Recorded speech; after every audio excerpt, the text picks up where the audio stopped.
The road always seems like an invitation to the unknown. It just takes accepting the wrong ride to discover how much a single night can change everything. Anyone who has spent hours in the isolation of the countryside knows. Some regions hold secrets that not even time can bury. If you've ever felt uneasy sleeping away from home or witnessed something inexplicable in the loneliness of the night, share your experience below and subscribe. Because when true fear arrives, a few words are enough to change your very faith.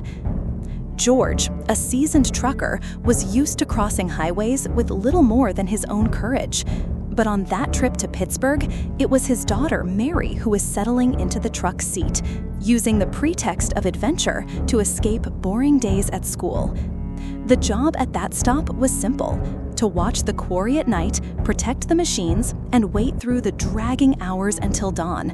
The plan was just another trip, but what happened there would haunt them forever. The place had something oppressive about it: large craters, motionless machines, red dust clinging to the air. Mary, settled in an improvised trailer next to her father's truck, saw the nights growing like a living animal. The silence was only broken by the buzzing of insects and, now and then, by the distant echo of the wind sweeping through the quarry. George, carefree, said that nothing could happen there. Mary tried to believe him, but each night she felt more the weight of isolation, and especially the discomfort of the inexplicable. The first night brought strange sounds, scratches on the metal of the trailer, light at first, then stronger, interspersed with sighs that no one could justify. Mary curled up under the covers, repeating to herself that it was all just her imagination, but the fear wouldn't subside. At dawn on the third day, Mary told her father what she had felt. George, always a skeptic, just laughed and made a boast. "If the devil shows up here, I'll tell him to convert." The joke broke the mood, but left his daughter even more unsettled. That night would be different. After the sky turned absolute black and everything around them plunged into a cemetery-like silence, Mary noticed the difference in the air. The cold was unreal, and the feeling of being watched was more chilling than her father's words. When she tried to sleep, she was pulled into a waking nightmare. An apparition, bald, with dark skin and an empty gaze, dressed in white rags, invaded the trailer, grabbed her foot, and began to violently spin her around on the bed. The terror was so great that Mary fainted, unable to scream for help. Meanwhile, George was sleeping in the truck, protected only by the accumulated fatigue of his trips. At 3:30 a.m., he woke up abruptly to the shrill sound of one of the machine alarms. He grabbed his flashlight and went out, resigned to fulfilling the role of watchman even without wanting to. He could hardly have predicted that what he was about to find would forever change the way he saw the world, and how he ironically played with danger. There, among the piles of sand and the shadows cast by the machines, they were. 3 demonic figures with grotesque shapes, faces distorted into masks of pure scorn. George froze. 3 pairs of eyes drenched in hatred stared at him, and he could only run back to the truck, slamming the doors, trembling, fueled by an ancestral fear he had never experienced. Locked inside, he tried to control the panic. The creatures surrounded him, poking at the windows, hitting the metal body. And then the voices came, mocking, strange, speaking his own words from hours ago. "Didn't you joke about telling us to convert? Why are you scared now?" The terror only increased. With every glance, George saw the monstrous faces pressed against the glass, sadistic, threatening. The only refuge was his faith, or the memory of it. George screamed, initially stumbling over his words, but soon finding strength where he never thought he would need to look. "I rebuke you in the name of Jesus! All evil, get out of here!" The prayer, repeated like a mantra, went through the truck cab, and slowly, with each plea, the external voices faded. When he finally gathered the courage to look again, there was nothing left outside. Without thinking, George started the engine, without even checking if the entities were still roaming, and drove the truck to the trailer, where he found Mary awake, curled up and crying. She could barely speak, but her eyes pleaded for protection and escape. They packed everything in minutes and left the quarry behind before dawn. The drive back was silent, marked only by the sound of the wheels on the asphalt and the shared fear.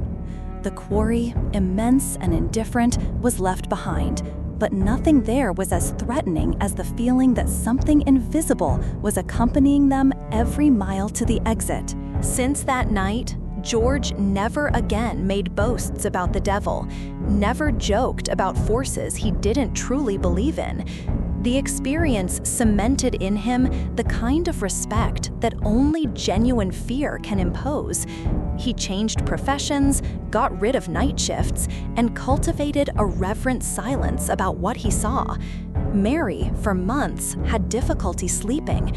She would beg her father to close all the windows, and she forbade any mention of that trip. The simple smell of dust or the sound of a distant machine was enough to trigger distressing memories. Over time, the story became a taboo between the two of them, only confided in isolated conversations. Only those who lived it understood the weight of that night. George, a practical man, began to pray before every trip. Mary sought comfort in friends and later in therapy, but she could never describe the exact terror she faced without crying. The trauma, however, served as a warning. They learned never to underestimate invisible boundaries and, above all, to respect what is beyond comprehension. The joke about the devil converting sounded afterwards like an invitation that should never have been made. George and Mary chose silence, but the news of what they experienced at the quarry reached other truckers. Some colleagues began to avoid the route, and stories about shadowy figures, voices in the stone, and mysterious attacks fueled local legends. Even permanent workers at the site changed shifts or quit their jobs. Fear became a wall, protecting, in a twisted way, those who still look at the unknown with respect. The section of the quarry was never the same again for those who heard the accounts of that father and daughter. And every time someone jokes about the supernatural, George just watches in silence, because now he knows, from personal experience, that certain jokes have a price. Some lessons cost too much. When terror crosses the boundary of the real, the only way out is respect for what is unseen, and the certainty that no boast protects you from what lurks in the shadows. If you know a story as strange as this one, leave your account in the comments, subscribe, and share. Only those who listen to the invisible know that faith at certain moments is the last shield. Some stories about rodeos speak of riders risking their lives, spectacular falls, and fierce competitions. But what happened to David on a stuffy night in rural Texas is remembered by him not for the sound of applause, but for the heavy silence that came after. The kind of silence that only exists when something that shouldn't be seen insists on showing itself. If you've ever come face to face with something you couldn't explain, one of those moments when reason flees and instinct tells you to run, leave your account in the comments and subscribe. Certain encounters aren't just scares, they're warnings. David was no stranger to the weight of temporary jobs. He had been a delivery guy, a stagehand, and event security guard. That summer, he agreed to watch over the town rodeo for a simple reason. It paid well and seemed easy. From 6 p.m. to midnight, his job was to patrol between the arena, the corrals, and the tents, ensuring that the public left without incident and that the valuable animals, some bulls worth the price of a new car, remained where they should be. Among them were ponies, chickens, and some goats that he, by instinct, never liked to look at for too long. Friday was typical for a big rodeo. Stalls exuding the smell of roasted corn, children running with cotton candy in hand, country music echoing from the speakers, and the last drunks stumbling out near closing time. The clock in David's guardhouse read 11:50 p.m. when he decided to do one last round to end his shift. It was on this final patrol that something cut through the festive mood. Thin, urgent screams from a terrified child. The sound came from a side section of the arena, where a narrow corridor separated the corrals of the competition bulls and a strip of shadow that the high lights didn't reach. David realized that no one else was reacting. It was as if only he had heard. As he turned the corner, what he saw became a fixed image in his memory. A black goat, the largest of the lot, with twisted horns and a fixed gaze, was outside its pen, but not as a goat should be. The creature was standing on its hind legs, and from the waist up, it was no longer a quadruped. It had human shoulders, hands with long fingers, stretched skin, and, on top of its head, the same horns turned backward. In its fingers, it held the neck of a girl about 6 or 7 years old. Instinct spoke louder. David shouted for it to drop the child. The reaction was immediate. The creature let her go, and, in the blink of an eye, the distorted form retracted until it was just a goat on 4 legs again, motionless. David ran to the girl. Her neck was marked, bruised, but she was breathing. Her gaze, however, was that of someone who had seen something far beyond ordinary fear. David lifted her into his arms, walked quickly to the central area, and only stopped when he was under the bright light, where her family ran to meet her. "I heard the screams and saw her fall near the goat," was all he said, avoiding other details. The girl gave a shy nod, confirming his presence, but remained absolutely silent. The parents, confused and protective, took her away, while David, with trembling hands, guided the goat back to its pen. The animal followed without resistance, as if nothing had happened, its dark, inexpressive eyes fixed on him until the last lock. The rest of the night dragged on, his heart beating faster than the clock.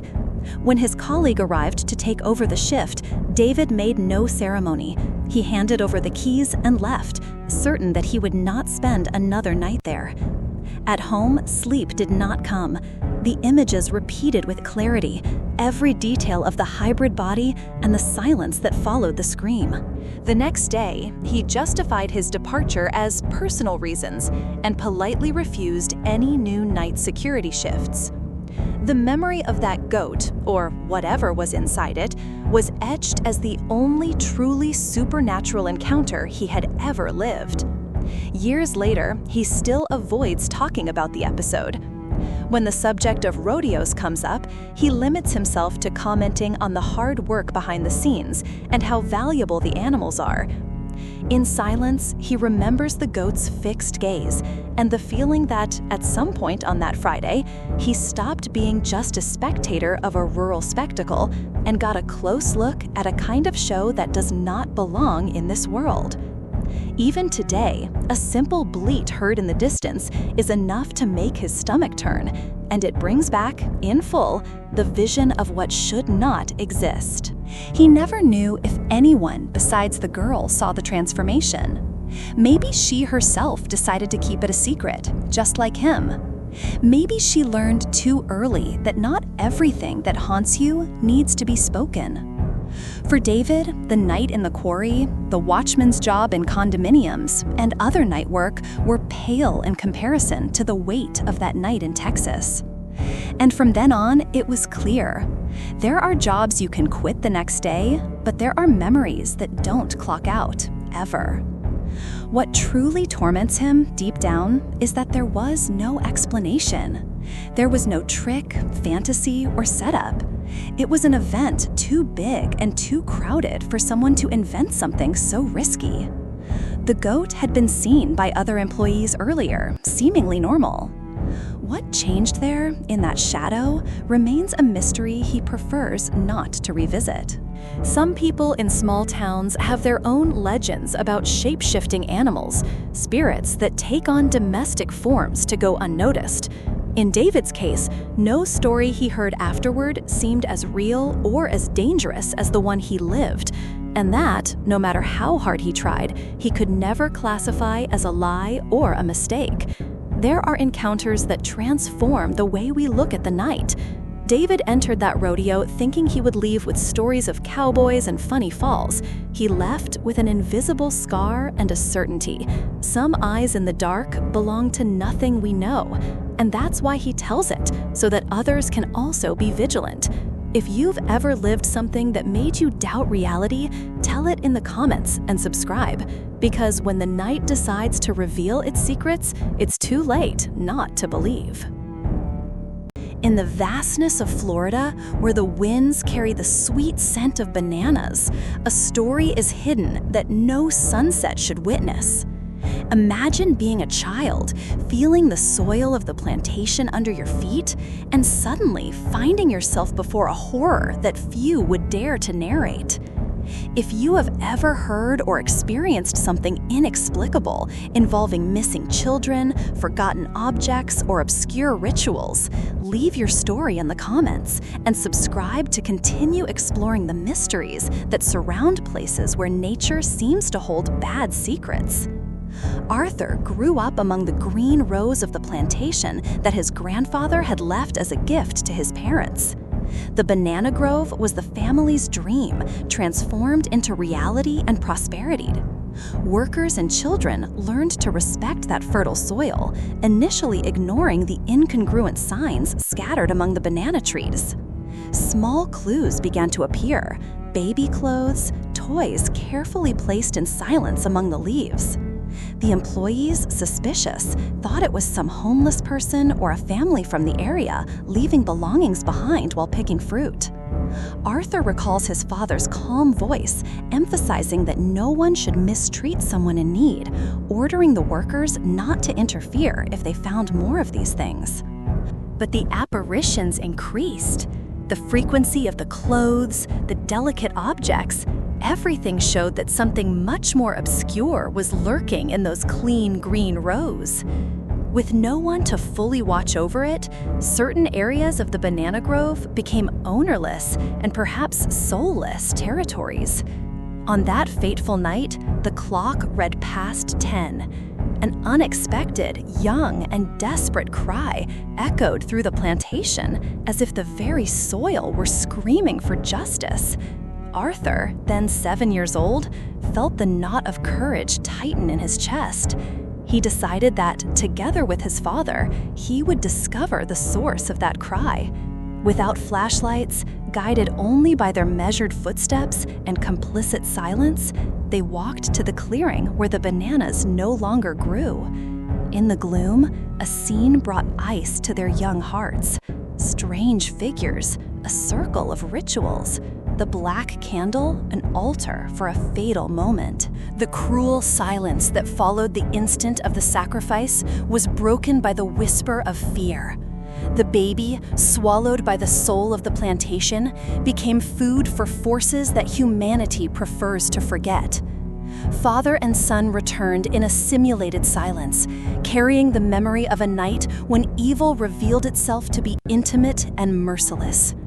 Arthur never forgot the weight of that secret, keeping it like a shadow until he understood, many years later, the danger of such a revelation. His father, aware of the price for anyone who dared to challenge that presence, reinforced security, but knew that the banana grove was too vast to protect against the invisible darkness that dwelled there. After the event, the nighttime atmosphere changed. Stories of unusual sounds, shadows moving among the leaves, and the incessant reappearance of lost objects made the family fear the territory that gave them sustenance. They hired more watchmen, tried technology, but how do you hide what lives in silence in the dark? The banana grove, fertile with bananas, also became a ground for the inexplicable. The malignant presence, wrapped in murmurs and low-voiced prayers, left invisible scars on the souls of those who worked there, especially in the heart of young Arthur. The family never got clear answers about what was happening in the shadows. Attempts at investigation were blocked by indescribable feelings of threat and fear. Over time, they lived with nights of dread, each one navigating in their own prayer and silence, trying to ward off what had settled into the old soil. No neighbor ventured near after nightfall. The stories of the banana grove crossed the village borders, turning into urban legends whispered in low voices. The terrible secret had been buried, but like a root, it insisted on growing. Arthur, as the years passed, internalized the silent warning. The banana grove was not only a source of wealth, but of a mystery that weighed on his skin. The silent collecting of lost objects, the crying that no one could find, the constant feeling of attentive eyes in the wind. It was an echo of a tragedy that would never be atoned for. The boy became a man, but he never got rid of the fear of that past, relived in silent nights within his chest. In the family, the story of the sacrifice was never widely told. What remained was a collective fear, a guardedness against something invisible, an ancestral respect so that no one would disturb paths that should remain closed. The banana grove is a bitter inheritance, a legacy of labor and invisible losses. While the bananas flourish, fear grows in the darkness. That plantation, once a source of life, became a symbol of the threshold between faith and fear. Arthur never returned to that land alone at night. His taciturn silence was the oratory of one who saw too much, of one who understood that certain stories don't need an audience, but attentive eyes to prevent them from repeating. The banana grove remained in the family's past, but the shadow it cast remains present. The war between light and shadow doesn't just happen in the imagination. In some plantations, on nameless nights, the sacrifice repeats in silent calm. If you felt a shiver reading this story, share your doubts and experiences in the comments. Subscribe to the channel so that together we can make invisible horrors visible, for to ignore the unknown is to grant it power.